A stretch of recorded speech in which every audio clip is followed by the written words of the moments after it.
Hello, welcome to Blockheads again. This is Cowgirl Jack with my trusty associate, Mr. AC. And today we're going to be discussing a few things dealing with the amendments of the United States Constitution. But before we start, I would like to give you a thought to think about. A gun is a tool, no better or no worse than any other tool, axe, shovel, or anything. A gun is as good or as bad as the man using it. Remember that. So, with that being in mind, we're going to sit back and talk about, as I say, the U.S. Constitution has several amendments. And so, my point is simply this to everyone who wants to, within my voice, or watching our podcast. We don't need a government picking and choosing which ones they want to enforce, reinforce, rewrite, and pick on and say, hey, look, the way I see it, if they're all written, they all should be enforced equally. They all should be backed equally by every single politician because we died for those amendments to be enacted. We died for those to be written down. So let's go from there and say this is what we need to do. So we're going to talk about the First Amendment. I think it's highly been discriminated, as you can say, about. The First Amendment is about the freedom of speech. And in today's world, this freedom of speech has been downkeyed either by lying of the news or the press. So what's your thoughts on the freedom of speech? And Well, there was a case that's on the news here recently. The Supreme Court got involved with a high school kid who she voiced her opinion, and they just expelled her from the college, from the high school she was at. And the Supreme Court of that state decided to say no, she had the right to say that. So there is a situation where the freedom of speech, if it is meant to intent to harm, to harass, or to threaten, it is no longer freedom of speech. And in that capacity, we do need to watch what we say, because you cannot say fire, fire in a crowded theater. Someone's going to get hurt. But you have the right to say it. Yes. But go back to our very first podcast saying common sense. I'm There's guessing a certain you. way of saying things in all occasions. I'm guessing as a kid you yelled "fire, fire" in a theater. No, I'm saying that, I've been the victim myself of girls, women, children, boys, men, thinking that, oh, he intended to hurt me because he said whatever phrase. And you can't joke in this society anymore. You can't make a comment. Now this LGBTQIT whatever. Plus, You say, hey, look, if I say something about that, oh, you're racist, oh, you're anti-Semitic, oh, you're anti-gay. Look, common sense. If it was a joke, it was a joke, it was a joke. If I meant to hurt your feelings, I did. We should know the difference in a put down, a compliment, and the other. I agree. A lot of companies take it as the female is always right. I had a friend who got fired for saying a couple of things from the company, and it was a he said, she said thing. It wasn't caught on camera. It wasn't caught on a videotape or video recording. It was she went in a back room, wrote down what supposedly was said, and they took it by. And that goes into our big brother as well as our corporate, as well as our government. How far should big government be allowed to go? How far can corporations be allowed to go? Because there is a situation called the humanity, individualistic person. We are entitled to believe what we want to believe. We are entitled to think the way we want to think. We are, though, thereby should be entitled to say what we feel. Not what you think I should say, what we feel. But that goes into the laws of power saying, Law 27, think as you like, but behave as others. And that goes into a situation where there's no glory being the one person marching against the whole mob. No glory in that at all. You're going to get trampled, and your idea's going to be thrown away. So what you're saying, I get what you're saying, but for the hearers and listeners here and people watching, the government should honor the amendments. The government should not be so intrusive to say and be so elective to say what they're going to enforce, what they're going to punish, what they're going to discipline, when other things in the government are not right. They were saying, he who has no stone should not cast the first one. Our government has a lot of stones. So we shouldn't be talking about the simple things. We have a lot more bigger problems than the little dumb black girl, and I'm saying that, in the Olympics who turned her back when the national anthem was being displayed after she won her award to go to Japan. Well, if you don't want to be a part of the USA Olympics, don't get in it. Don't go in there and say, I don't want to get in there and I don't honor the flag. You didn't have to go down there. Common sense, people. If you don't like the system, one thing we have in America is the right to choose. Then don't get in. Bottom line. If you want to make this a socialist, communist area, you're going to have a fight. Well, see, socialism and communism, and guess is where we get that big thing about that, because talking about fake news earlier, we don't know what the average person cannot tell you they've traveled to a communist country or a socialistic government because the average person doesn't have any money. So you can't say, you get your information off of a book, off of a newsreel, off of the internet, and they think that's bad. I've been overseas enough times to understand one thing.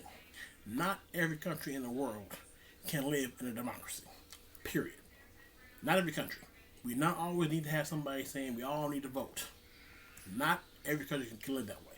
So America, the US of A, should not go around enforcing what we believe is the best system. Not what they believe in a foreign country is the best system. You don't talk about Kim Jong-un in North Korea. If it works for him, his people have not revolted, they have not tried to do anything, leave that man alone. In history, it's been proven. When the Bolsheviks ran Russia, they killed the Romanovs because they did not like the way the Romanovs run the country. And they had a new government. Whether it was good, bad, or different, they revolted. They went to the streets. They fought for their country. They got it the way they wanted to get it. Same thing with Muammar Gaddafi.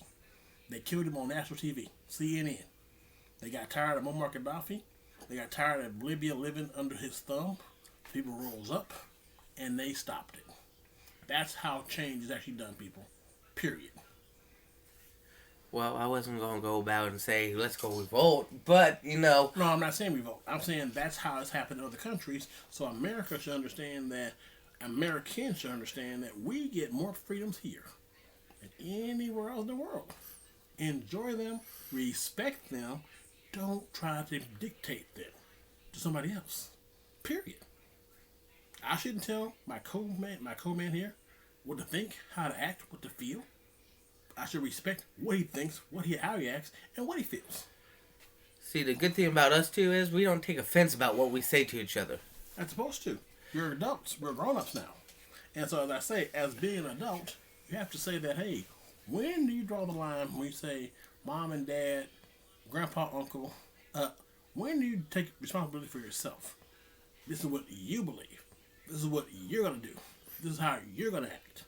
Not, well, mama taught me, or grandpa said, or it's an old quote by a movie. I'm sure everybody may have seen it. John Wayne. He was talking to James Caan. Movie called El Dorado. He told John Wayne, he said, well, the guy that raised me, he said he never thought too much about guns. And John Wayne interrupted and said, he's dead. Think about that. There you go. Bottom line. Okay, to move on to the Second Amendment, the right to have a civilian militia. What are your thoughts? I have no desire or I have no care about civilian militia because two things in America is being outlawed for how many years about homicide. So a militia, basically, in its most purest form, is basically upholding the rights and the regulations and the ruling class, which in my book is wrong anyway because you're basically backing a city or a state that may or may not even want you there. Why would you risk your life, love, and liberty for somebody who doesn't even care? Well, see, my own opinion is, let's go back to history. History said, when this Second Amendment was made, they had a militia, a civilian militia. If something was to happen and the United States could not send an army there, they had their militia to take care of it. Let's take, the meaning of Red Dawn.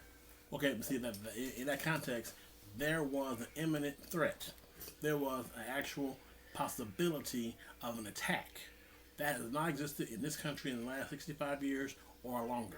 So in that capacity, you have to, again, use common sense to move forward. When that was written, during that time period, you had a lot of slave owners You got a lot of people who didn't want to lose their property. A lot of people that don't want to lose their position in power.